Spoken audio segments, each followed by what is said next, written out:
विशालपुर गांव के पास एक सुंदर जंगल था जहां एक छोटा सा गांव बसा हुआ था। इसी गांव में एक मेहनती और ईमानदार लड़का रहता था जिसका नाम अर्जुन था। अर्जुन बहुत परिश्रमी था, लेकिन एक आदत की वजह से वह हमेशा दुखी रहता। वह खुद की तुलना हमेशा दूसरों से करता। जब भी वह अपने दोस्त विक्रम को देखता, जो कक्षा का सबसे होशियार छात्र था, तो सोचता, काश मैं भी उतना बुद्धिमान होता।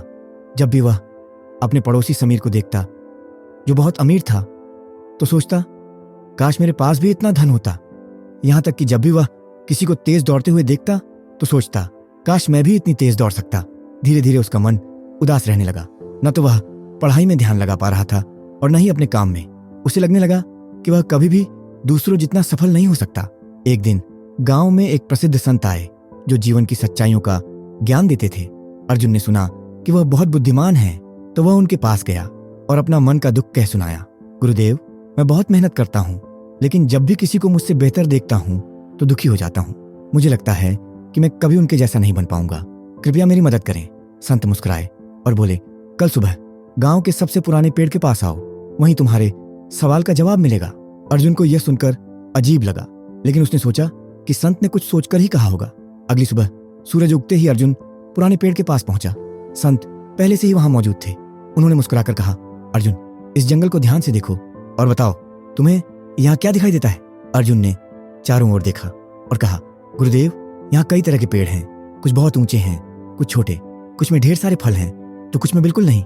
संत ने मुस्कुराते हुए कहा, अब सोचो, अगर यह आम का पेड़ नारियल के पेड़ से अपनी तुलना करने लगे और शिकायत करे कि यह उतना ऊंचा क्यों नहीं है, या अगर नारियल का पेड़ यह सोचे कि यह मीठे फल क्यों नहीं दे सकता, तो क्या यह ठीक होगा? अर्जुन बोला, नहीं गुरुदेव, यह तो मूर्खता होगी। संत ने फिर पूछा, तो अब बताओ, तुम्हें यह जंगल कैसा लग रहा है? अर्जुन बोला, बहुत सुंदर और संतुलित। संत ने मुस्कुराकर कहा, बस यही जीवन का सबसे बड़ा सत्य है। जैसे हर पेड़ का अपना अस्तित्व और उद्देश्य होता है, वैसे ही हर इंसान की अपनी यात्रा और किस्मत होती है। आम का पेड़ मीठे फल देने के लिए बना है और नारियल का पेड़ ऊंचाई और मजबूती के लिए। दोनों अलग अलग हैं, लेकिन दोनों की अपनी अहमियत है। अर्जुन अभी भी थोड़ा असमंजस में था। संत उसे पास के तालाब के किनारे ले गए। वहां बहुत सारी मछलियां तैर रही थीं। संत ने तालाब के ऊपर उड़ते हुए पक्षी की ओर इशारा करके पूछा, अगर यह मछली यह सोचने लगे कि यह पक्षी की तरह क्यों नहीं उड़ सकती, तो क्या यह सही होगा? अर्जुन बोला, नहीं गुरुदेव, मछली पानी में तैरने के लिए बनी है और पक्षी उड़ने के लिए। संत ने मुस्कुराकर कहा, तो फिर तुम क्यों चाहते हो कि तुम किसी और जैसे बनो? तुम्हारी अपनी यात्रा है, तुम में भी ऐसे गुण हैं जो दूसरों में नहीं हैं। अर्जुन को इस बात का एहसास हुआ। उसे समझ आया कि हर इंसान की अपनी अलग खूबियां होती हैं। दूसरों से तुलना करना सिर्फ दुख देता है। इसके बाद अर्जुन ने खुद की तुलना दूसरों से करना छोड़ दिया और अपनी ताकत और कमजोरियों पर ध्यान देना शुरू किया।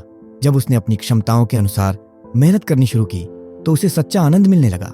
धीरे धीरे उसका आत्मविश्वास लौटा और उसने अपने जीवन को नए नजरिए से देखना शुरू किया।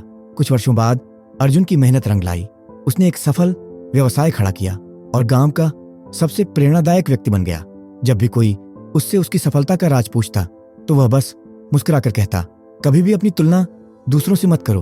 अगर मछली उड़ने की कोशिश करेगी तो वह हमेशा असफल होगी, लेकिन अगर वह तैरने की कला में निपुण हो जाए तो पूरे समुद्र पर राज कर सकती है। सूरज और चांद एक ही समय पर नहीं चमकते, लेकिन दोनों की अपनी जगह होती है और दोनों अपने समय पर चमकते हैं। अपने गुण पहचानो, अपनी राह खुद बनाओ और सफलता तुम्हारे कदम चूमेगी।